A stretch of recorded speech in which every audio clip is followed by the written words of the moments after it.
What if your greatest mental strength has become your biggest weakness? Your ability to analyze, to predict, to strategize. The very thing that helped you succeed is now trapping you in endless loops of thought. The Stoics called this the disease of the reasoning mind. But they also prescribed the cure. In the next 8 minutes, you'll learn 3 specific Stoic rules that don't just manage overthinking. They systematically dismantle it at its source. This is not about positive thinking. This is about correct thinking. Here's what most advice gets wrong. Overthinking isn't too much thinking. It's misdirected thinking.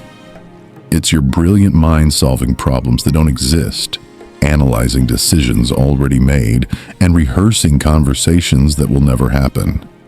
The Stoic philosopher Seneca observed, "We suffer more in imagination than in reality." Your mind isn't broken.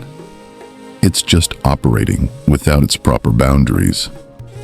Today, we install those boundaries with 3 precise rules. Rule 1. You must separate thinking from thinking about thinking.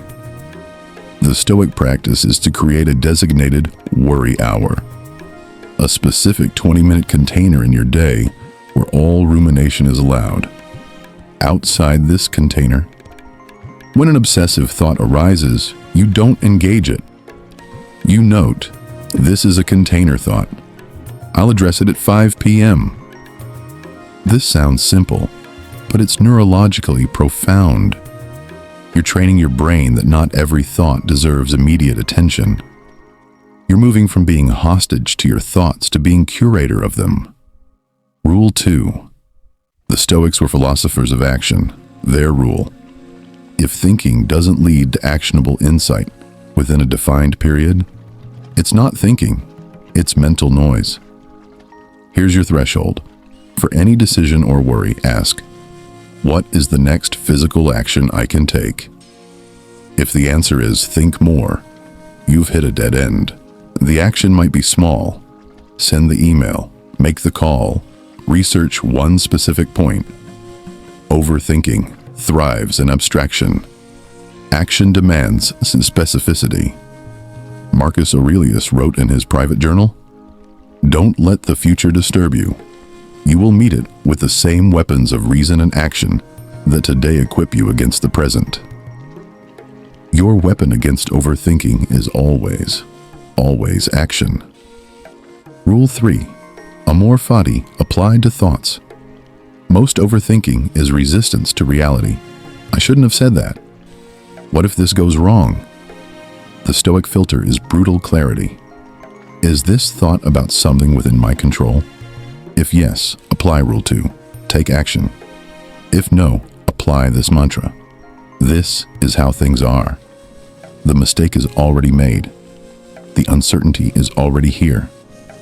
Your job is not to undo reality with thought, but to accept reality and move forward. This filter catches 80% of overthinking at the gate. It either becomes action or acceptance. There is no third option for the Stoic mind. These rules form a complete system. When a repetitive thought arises, first, contain it. This is for 5 p.m. If it persists at 5 p.m., apply the filter. Is this within my control? If yes, identify the very next physical action and take it. If no, practice acceptance. This is how things are. This system transforms you from passive victim of your thoughts to active manager of your mental energy. You're not trying to empty your mind. You're organizing it with Stoic efficiency. Here's your prescription. For 7 days, practice this sequence. Day 1 to 2. Implement the thought container. Just this. Notice how many thoughts are willing to wait. Days 3 to 4. Add the action threshold. When you think, demand it leads to action. Days 5 to 7. Apply the full system. Filter every anxious thought. Action or acceptance. By day 7, you'll have rewired the reflex. Overthinking will no longer be your default. It will be a signal that you need to either act or accept. The goal isn't to never think deeply, it's to think cleanly. The Stoic mind isn't empty, it's clear. It sees reality without the fog of unnecessary commentary. It thinks when thinking is useful and rests when it's not. You reclaim the hours lost to mental loops. You gain the clarity to see what actually matters. This is the profound gift of Stoicism. Not just control over your circumstances, but sovereignty over your own mind.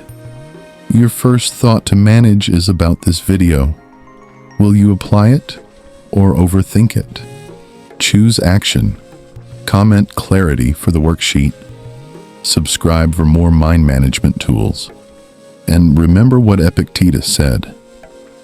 People are not disturbed by things, but by the views they take of them. Your views are now yours to manage.